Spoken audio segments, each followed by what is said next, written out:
નમસ્તે મિત્રો, સ્વાગત છે આપનું આજના તાજા સમાચારોમાં। તો મિત્રો, આજના સમાચાર વિશે વાત કરવાની છે તેમના પહેલા આપણે જણાવી દઈએ કે વિડીયોને અંત સુધી જોજો, જેથી કરીને આજના દરેક સમાચાર કામના જે છે તે તમને મળી જાય। અને મિત્રો, ગુજરાતના રોજના સમાચાર દરરોજ મેળવવા માંગતા હોય તો આ ચેનલને પણ સબસ્ક્રાઇબ કરી દેજો।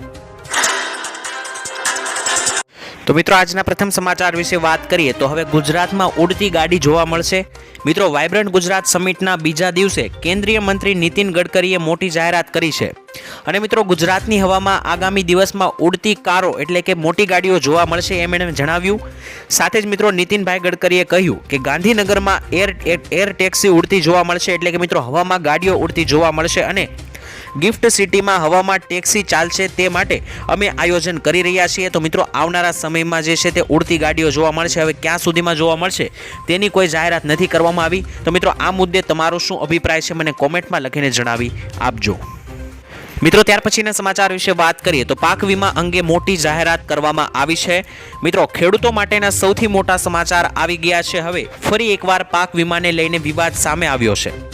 મિત્રો, 2016 થી લઈને 2020 સુધી એમ 4 વર્ષ ખેડૂતોને પાક વીમાના પૈસા નથી મળ્યા। ત્યારે પાલભાઈ આંબલિયા અને ખેડૂત આગેવાનો જાગૃત બન્યા છે અને આ તમામ લોકો ભેગા થઈને જૂનાગઢ જિલ્લાના નાયબ ખેતી નિયામક સાથે જોરદાર રજૂઆત કરશે તેવું પણ કહેવામાં આવ્યું છે। તો મિત્રો, તમને પણ પાક વીમો મળે છે કે નહીં કોમેન્ટમાં લખીને જણાવી દેજો અને છેલ્લે પાક વીમો ક્યારે મળ્યો હતો તમને એ પણ જણાવજો। અને મિત્રો, શું ખેડૂતોને આ પાક વીમો આપવો જોઈએ કે નહીં તે પણ મને મિત્રો કોમેન્ટમાં લખીને જણાવી આપજો। મિત્રો, ત્યાર પછીના સમાચાર વિશે વાત કરીએ તો 2 લાખ રૂપિયા સુધીનું સહાય આપવામાં આવશે મિત્રો ખેડૂતોને। મિત્રો, પ્રધાનમંત્રી સુરક્ષા વીમા યોજના અંતર્ગત વર્ષ 2015માં પ્રધાનમંત્રી સુરક્ષા વીમા યોજના શરૂ કરવામાં આવી હતી। અગાઉ તેનું વાર્ષિક પ્રીમિયમ 12 રૂપિયાનું હતું, જે મિત્રો 1 જૂન 2022 થી વધારીને 20 રૂપિયા કરવામાં આવ્યું હતું। આ યોજનામાં તમને 2 લાખ રૂપિયાનું અકસ્માત વીમા કવચ મળે છે જો તમારી ઉંમર 18 થી લઈને 70 વર્ષની વચ્ચે છે।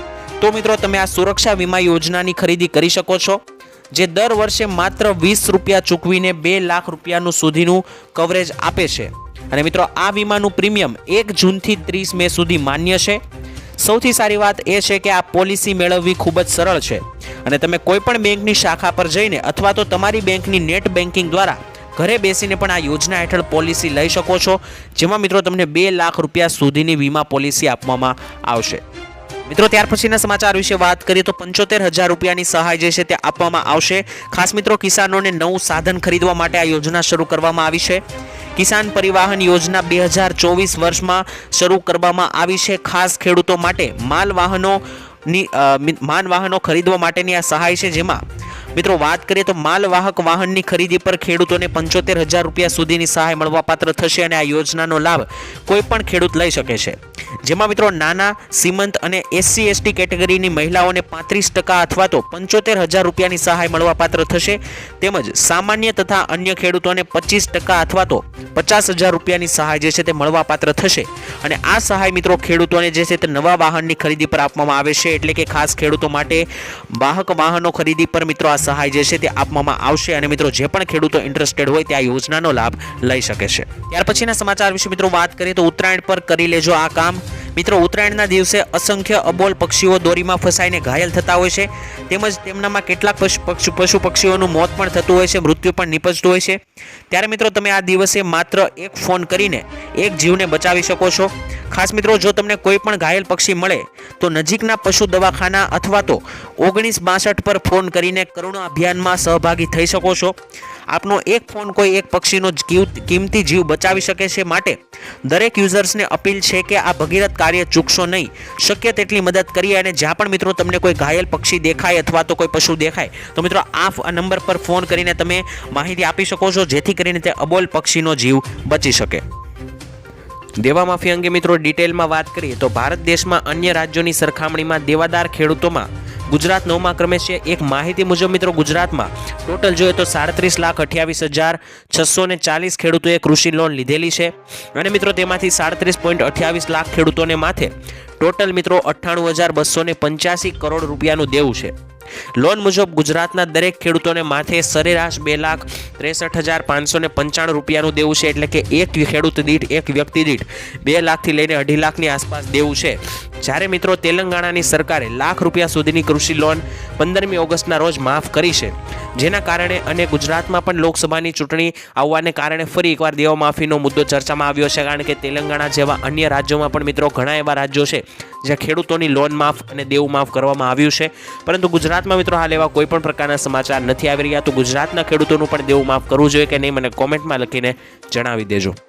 ત્યાર પછીના સમાચાર વિશે મિત્રો વાત કરીએ તો ગ્રાહક તરીકે તમારા અધિકાર જાણી લેજો. મિત્રો ઘણીવાર જ્યારે તમે ખરીદી કરવા જાઓ છો ત્યારે તમારી પાસેથી કેરી બેગ એટલે કે મિત્રો થેલી માટે ચાર્જ લેવામાં આવે છે, જે એકદમ ખોટું છે. કારણ કે મિત્રો કાયદા મુજબ જો કોઈ ગ્રાહક સામાન ખરીદ્યા પછી થેલી અથવા તો બેગની માંગણી કરે છે તો દુકાનદાર તેના માટે અલગથી પૈસા માંગી શકે નહીં. જો ગ્રાહક હાથમાં સામાન લઈ જઈ શકતો ન હોય તો દુકાનદારે મકેરી બેગ આપવી પડશે. અને મિત્રો અન્યથા તમે ગ્રાહક ફોરમમાં જઈને દુકાનદાર વિશે ફરિયાદ કરી શકો છો. એટલે કે મિત્રો તમે જ્યારે કોઈ સામાન લેવા દુકાનમાં જાઓ ત્યારે ઘણી વખત તમને થેલી નથી આપવામાં આવતી, પરંતુ મિત્રો એક ગ્રાહક તરીકે તમારો હક બને છે કે તમે થેલી માંગો, અને જો તે ના આપે તો મિત્રો તેના વિરુદ્ધ તમે ગ્રાહક ફોરમમાં જઈને મિત્રો નોંધ પણ કરાવી શકો છો. તો ચૂંટણી પહેલા પેટ્રોલ અને ડીઝલ સસ્તું થયું. મિત્રો સાઉદી અરબે ફેબ્રુઆરી માટે નિકાસ ગ્રેડ ક્રૂડ ઓઇલની કિંમત ઘટાડીને 27 મહિનાથી નીચી સપાટીએ કરી દીધી છે. ત્યારે મિત્રો વાત કરીએ તો સાઉદીએ બેરલ દીઠ કિંમતમાં $2 ઘટાડો કરવાનો નિર્ણય લીધો છે, જેને લઈને મિત્રો હાલમાં બ્રેન્ટ ક્રૂડ ઓઇલ $77.13 પ્રતિ બેરલ પર ટ્રેન્ડ થઈ રહ્યું છે. જો મિત્રો ભારત સરકારની ઓઇલ કંપનીઓ સાઉદીમાંથી નીચા ભાવે વધુ ક્રૂડ ઓઇલની આયાત કરવામાં સફળ થાય તો મિત્રો લોકસભાની ચૂંટણી પહેલા પેટ્રોલ અને ડીઝલના ભાવ ઘટી શકે છે. એટલે કે મિત્રો વાત કરીએ તો ક્રૂડ ઓઇલની ભાવના કિંમતમાં ઘટાડો થયો છે, અને તેને લઈને ચૂંટણી પહેલા એવું બની શકે કે પેટ્રોલ અને ડીઝલમાં તમને થોડી ઘણી રાહત જોવા મળી શકે. તો મિત્રો ત્યાર પછીના સમાચાર વિશે વાત કરીએ તો રામ મંદિરના ખાસ નિયમો. મિત્રો રામ મંદિરમાં એન્ટ્રી મેળવવા માટે આ બધું પાળવું પડશે. મિત્રો જે લોકોને આમંત્રણ મળ્યું છે તેઓ 22 જાન્યુઆરીએ રામલલાના દર્શન કરવા રામ મંદિરના પ્રાણ પ્રતિષ્ઠા મહોત્સવમાં જઈ શકે છે. આ માટે મિત્રો અમુક નિયમો છે, જેમ કે રામ મંદિરમાં ઇલેક્ટ્રોનિક ચીજ વસ્તુઓ લઈ જવા પર પ્રતિબંધ છે. એટલે કે મિત્રો તમે ફોન જેવા ઇલેક્ટ્રોનિક સાધનો મંદિરમાં નહીં લઈ જઈ શકો. સાથે જ મિત્રો ખાદ્ય સામગ્રી પણ નહીં લઈ જવાય. એટલે કે મિત્રો કોઈ પણ ખાવાની વસ્તુ પણ મંદિરમાં લઈ જવાની મનાઈ છે. પૂજાની સામગ્રી લઈ જવા પર પણ પ્રતિબંધ છે. એટલે કે મિત્રો તમે પૂજાની પણ કોઈ સામગ્રી નહીં લઈ જઈ શકો. અને મંદિર ટ્રસ્ટ કોઈ ડ્રેસ કોડ જારી કર્યો નથી. જો કે મિત્રો પુરુષો ધોતી, ગમછો, કુર્તા પાયજામા અને સ્ત્રીઓ સલવાર સૂટ અથવા તો સાડી પહેરી શકે છે, તો વધારે યોગ્ય રહેશે. મિત્રો ત્યાર પછીના સમાચાર વિશે વાત કરીએ તો ભર શિયાળે વરસાદ પડ્યો. મિત્રો હવામાનની આગાહીને પગલે દાહોદ જિલ્લામાં ભર શિયાળે વરસાદી માહોલ સર્જાયો છે. ત્યારે દાહોદ જિલ્લાના લીંબડી સહિતના ગ્રામ્ય વિસ્તારોમાં કમોસમી વરસાદ ખાબક્યો છે, જેને લઈને મિત્રો ખેતરમાં ઊભા પાકને નુકસાન જવાની ખેડૂતોમાં ચિંતા છે. આ તરફ મિત્રો ગરબાડા, સંજેલીમાં કમોસમી વરસાદ, તો દેવગઢ, બારિયા, ધાનપુર, લીમખેડામાં વરસાદ નોંધાયો છે. સુરતમાં પણ મિત્રો અનેક વિસ્તારોમાં કમોસમી વરસાદનું આગમન થતાં ખેડૂતો ચિંતામાં મુકાયા છે. અને હજી તો મિત્રો આવનારા દિવસોમાં પણ વરસાદની આગાહી હવામાન ખાતાએ આગળ વ્યક્ત કરી છે. આંબાલાલ પટેલે તો મિત્રો આવતા મહિનાની એટલે કે ફેબ્રુઆરી મહિનામાં પણ મિત્રો વરસાદ પડશે તેવું કહી દીધું છે. તો મિત્રો વરસાદ પડવાની શરૂઆત થઈ ચૂકી છે. આગાહી મુજબ મિત્રો અમુક વિસ્તારોમાં વરસાદ નોંધાયો છે. તો હવે મિત્રો બની શકે કે આગળ પણ અન્ય વિસ્તારોમાં માવઠા પડે. મિત્રો આ માવઠાઓ માટે ખેડૂતોએ તૈયાર રહેવું જોઈએ, કારણ કે અત્યારે ખેતરમાં પાક ઊભો હોય છે અને આ માવઠા પડતા મિત્રો પાકને ભારે એવું નુકસાન થતું હોય છે. ખેડૂતોની આખા વર્ષની મહેનત અંત સમયે મિત્રો બરબાદ થતી જોવા મળી શકે છે. ત્યાર પછીના સમાચાર વિશે મિત્રો વાત કરીએ તો ઉત્તરાયણ અંગે નિયમો જાહેરાત કરવામાં આવી છે. મિત્રો ગુજરાત પોલીસે ચાઇનીઝ દોરીને લઈને ટ્વિટર પર વિડીયો અપલોડ કરીને માહિતી આપી છે, જેમાં મિત્રો તેમણે લખ્યું છે કે ચાઇનીઝ દોરી તથા તુક્કલનું વેચાણ તેમજ તેનો ઉપયોગ એ સજાપાત્ર ગુનો બને છે.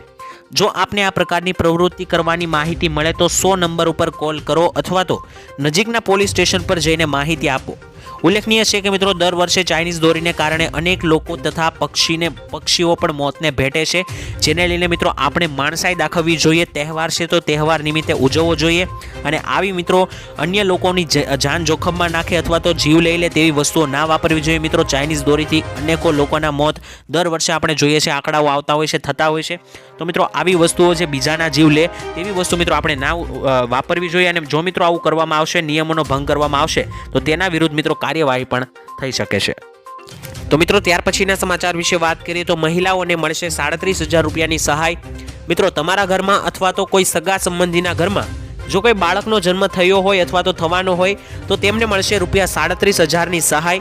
મિત્રો શ્રમયોગી પ્રસૂતિ યોજના અંતર્ગત બાળકને જન્મ આપતી સમયે મહિલાઓને મળે છે ₹37,500ની સહાય। અને આ યોજનાનો લાભ લેવા માટે તમારે એક ઓનલાઈન ફોર્મ ભરી સબમિટ કરવાનું હોય, જેમાં મિત્રો તમારે મમતા કાર્ડ, ડોક્ટરનું પ્રમાણપત્ર, રાશન કાર્ડ, પાસબુક, મહિલાઓનું આધાર કાર્ડ તેમજ સોગંદનામું આ તમામ ડોક્યુમેન્ટની જરૂર પડશે। અને મિત્રો જ્યારે તમે કરેલી અરજી એપ્રુવલ આવશે ત્યારે તમે આપેલા બેંક એકાઉન્ટ નંબર પર ₹37,500 જમા કરી દેવામાં આવશે, જેમાં બાળકના જન્મ પહેલા 17,500 અને બાળકના જન્મ બાદ ₹20,000 એમ 2 હપ્તા રૂપે જમા કરવામાં આવશે। આમ મિત્રો આ યોજના હેઠળ ટોટલ ₹37,500ની સહાય મહિલાઓને આપવામાં આવે છે।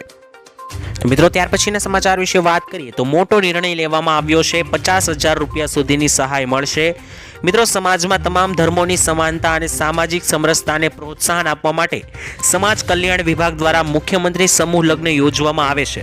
આ અંતર્ગત મિત્રો ચાલુ નાણાકીય વર્ષ 2023-24 માટે રાજ્ય માટે ટોટલ મિત્રો જોઈએ તો 1,09,883 લક્ષ્યાંક નિર્ધારિત કરવામાં આવ્યા છે, જેમાં મિત્રો સમાજ કલ્યાણ વિભાગ દ્વારા વારાણસી જિલ્લામાં કુલ 1500 યુગલોના સમૂહ લગ્નના કાર્યક્રમ યોજાશે। આ ઉપરાંત મિત્રો આ યોજનાનો લાભ રાજ્યના તેવા તમામ પરિવારોને મળશે જેમની વાર્ષિક આવક ₹2 લાખ સુધીની છે અને દીકરીની ઉંમર 18 વર્ષ અને વરની ઉંમર 21 વર્ષથી વધુ છે। નિરાધાર કન્યાઓ, વિધવા પુત્રીઓ, વિકલાંગ માતા પિતાની પુત્રીઓ, વિકલાંગ કન્યાઓને પણ મિત્રો લગ્ન માટે પ્રાધાન્ય આપવામાં આવશે, એટલે કે આ યોજનાની અંદર તેમને પ્રાધાન્ય આપવામાં આવશે। મિત્રો ત્યાર પછીના સમાચાર વિશે વાત કરીએ તો ખેડૂતોના ખાતામાં પૈસા આવશે। મિત્રો 60 વર્ષથી વધુ વયના તમામ પરિણીત ખેડૂત પરિવાર માટે આ મહત્વની પેન્શન યોજના છે, જેમાં મિત્રો પેન્શન યોજના 60 વર્ષથી વધુ વયના પરિણીત ખેડૂત પરિવારોને દર મહિને ₹18,300ની આર્થિક સહાય મિત્રો સરકારે પ્રધાનમંત્રી વય વંદના યોજના શરૂ કરી છે। અને આ યોજનામાં જોડાવા માટે મિત્રો પતિ પત્નીના તમામ પુરાવાઓ ઓનલાઈન અપલોડ કરવાના રહેશે, જ્યારે મિત્રો પતિ અને પત્નીએ ભરેલા તમામ પ્રીમિયમની પૂરેપૂરી રકમ સાથે મિત્રો તમને ₹18,300 બેંક ખાતામાં જમા કરવામાં આવશે। તો મિત્રો જો કોઈ પણ વ્યક્તિ આ યોજનાનો લાભ લેવા માંગતું હોય તો તે લાભ લઈ શકે છે। ત્યારબાદના સમાચાર વિશે મિત્રો વાત કરીએ તો ચૂંટણી પહેલા મોટી ભેટ આપવામાં આવી છે। ખાસ મિત્રો ચૂંટણી પહેલા મોદી સરકાર કેટલીક મહત્વપૂર્ણ જાહેરાત કરી શકે છે અને આ તમામ બાબતો માટે વિચાર મંથન કરવામાં આવી રહ્યું છે। મિત્રો પ્રધાનમંત્રી નરેન્દ્ર મોદીની 1 ફેબ્રુઆરીના રોજ અંતિમ મોહર પર લાગ્યા પછી નાણામંત્રી નિર્મલા સીતારમણ કેટલીક રજૂઆત કરી શકે છે। મીડિયાના રિપોર્ટ અનુસાર મિત્રો ખેડૂતો, મહિલાઓ અને યુવાઓ માટે કંઈક વિશેષ કરવા જઈ રહી છે સરકાર। તદુપરાંત મિત્રો મધ્યમ વર્ગના લોકોને પણ રાહત મળી શકે છે। સરકાર ચૂંટણી પહેલા લાખો ખેડૂતોને લાભ આપવાનું વિચારી રહી છે અને સરકાર તરફથી જાહેરાત થયા પછી તેનો અમલ કરવામાં આવી શકે છે। આ તમામ મહત્વપૂર્ણ બાબતો પર વિચાર કરવામાં આવી રહ્યો છે અને કિસાન સન્માન નિધિ તથા લાડલી યોજના હેઠળ ખેડૂતો અને મહિલાઓને આર્થિક લાભ આપવા અને યોજનાઓ પર કામ કરવામાં આવી રહ્યું છે અને બની શકે કે તેમાં આપવામાં આવતી રકમમાં વધારો પણ થઈ શકે। પરંતુ મિત્રો આ અંગે શું થાય છે તો આવનારી બજેટની જ્યારે રજૂઆત થશે ત્યારે આપણને જ ખબર પડી જશે। તો મિત્રો આવો કોઈ સમાચાર આવશે તો હું તમારા તરફ સૌપ્રથમ પહોંચાડી દઈશ। તો આ ચેનલને સબસ્ક્રાઇબ ના કરેલી હોય તો કરી લેજો। મિત્રો ત્યાર પછીના સમાચાર વિશે વાત કરીએ તો ઉત્તરાયણે પવન કેવો રહેશે। મિત્રો અંબાલાલ પટેલે કહ્યું કે ઉત્તરાયણના દિવસે પવનની ગતિ સાધારણ રહેવાની છે, એટલે કે મધ્યમ પવન રહેશે। સવારમાં સારો પવન રહેશે પરંતુ બપોરના સમય બાદ મંદ પડી જશે અને સાંજના સમયે પાછો સારો એવો પવન મિત્રો ઉત્તરાયણના દિવસે પકડશે તેવું મિત્રો અંબાલાલ પટેલ દ્વારા કહેવામાં આવ્યું છે। મિત્રો ત્યાર પછીના સમાચાર વિશે વાત કરીએ તો નવા વર્ષે ખેડૂતોને ફાયદો થશે। મિત્રો ખાસ વાત કરીએ તો નવું વર્ષ દેશના ખેડૂતો માટે ઘણી બધી ભેટો લઈને આવ્યું છે। ખાસ મિત્રો મોદી સરકારે કૃષિ ક્ષેત્રને મજબૂત કરવા અને ખેડૂતોની આવક વધારવા માટે 2024માં પોતાની તિજોરી ખોલવાની સંપૂર્ણ યોજના બનાવી છે। આ અંતર્ગત મિત્રો ખેડૂતોને ₹6,000ના બદલે વાર્ષિક ₹9,000 આપવામાં આવશે। તદુપરાંત મિત્રો પાક વીમાનો વ્યાપ પણ વધારવામાં આવશે। ખાસ મિત્રો સરકાર આગામી બજેટમાં આ માટે જંગી ફાળવણી કરવા જઈ રહી છે અને આ મામલાને મિત્રો વાત કરીએ તો 2 વરિષ્ઠ અધિકારીઓએ કહ્યું પણ છે કે સરકાર 2024-25ના બજેટમાં કૃષિ ક્ષેત્ર માટે લગભગ ₹2 લાખ કરોડ ફાળવી શકે છે। અને મિત્રો આ વર્તમાન નાણાકીય વર્ષમાં જાહેર કરાયેલા 144 લાખ કરોડ કરતાં પણ લગભગ 39% વધુ રહેશે. તો આટલા બધા પૈસા જે છે મિત્રો ખેડૂતોના હિત માટે ફાળવવામાં આવશે અને ખેડૂત કલ્યાણ કામો માટે આટલા રૂપિયા ફાળવવામાં આવશે. ખાસ કરીને મિત્રો વાત કરીએ તો ખેડૂતોની આવક વધારવામાં પણ મિત્રો મદદરૂપ થશે આ નાણાં, અને ખેડૂતોને જે પાક વીમાનો વિસ્તાર મળતો હતો તે વિસ્તાર પણ વધારવામાં આવશે. તો મિત્રો ખાસ વાત કરીએ તો આ વર્ષ લગભગ ખેડૂતો માટે સારું જઈ શકે છે, કારણ કે ચૂંટણી પણ નજીક છે અને બજેટ પણ મિત્રો હવે નજીક છે. તો મિત્રો ત્યાર પછીના સમાચાર વિશે વાત કરીએ તો 15,000 રૂપિયાની સહાય મળશે. મિત્રો વડાપ્રધાન નરેન્દ્ર મોદીએ સ્થાપત્ય કારીગરો, સુથારો, સુવર્ણકારો, લોહાર, ચણતર વગેરે માટે વિશ્વકર્મા યોજના સન્માન યોજના શરૂ કરી છે. અને મિત્રો સરકાર આ યોજના હેઠળ આવતા લોકોને 3 લાખ રૂપિયાની લોન આપશે અને 15,000 રૂપિયા સુધીની સહાય પણ આપશે. અને મિત્રો આ લોન માત્ર 5% વ્યાજ દરે મળશે. તમને જણાવી દઈએ કે આ યોજનામાં પથ્થરની કોતરણી કરનાર શિલ્પકારો, નાઈઓ અને નાવિકોને લગતા 18 ક્ષેત્રોનો સામેલ કરવામાં આવ્યો છે કે આવા દરેક કામદારોને અથવા તો કારીગરોને મિત્રો સહાય આપવામાં આવશે આ યોજનાની અંદર. તો મિત્રો તમારે પણ આ યોજનાનો લાભ લેવો હોય તો મિત્રો તમે લઈ શકો છો.